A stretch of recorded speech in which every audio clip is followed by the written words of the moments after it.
این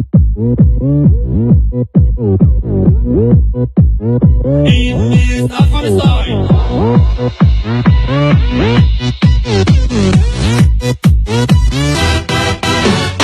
از روزی که به دنیا آمدم دیدم جنگ است. 30 سال است که دلم برای یک روز خوشرنگ است.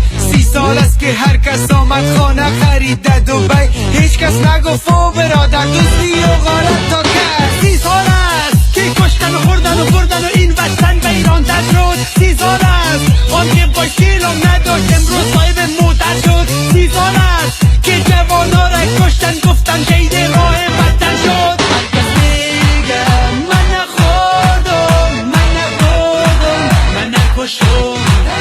هر کس میگه من نخوردم، دروغ میگن، دروغ گویان. خوردین و بردین و مردم را آواره کردین، درد خودت چاره کردین، مردم را بیچاره کردین. این نیست افغانستان. افغانستان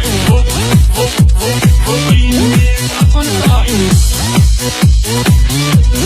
افغانستان این نیست افغانستان. رئیس جمهور این نیست افغانستان. وطن ما این نیست افغانستان.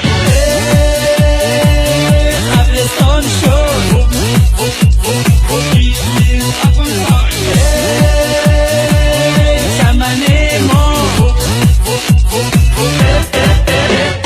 هر کس آمد کونه چسبانده چوکی ریاست.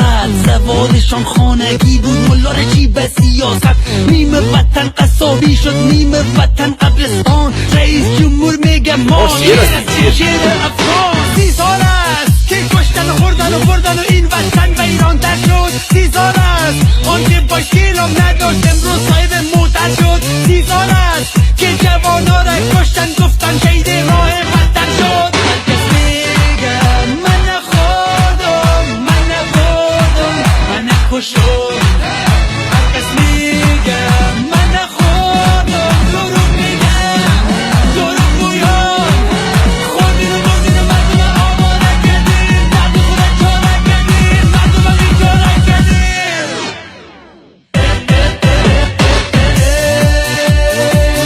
رئیس جمهور این نیست افغانستان. وطن ما این نیست افغانستان. قبرستان شد این نیست افغانستان.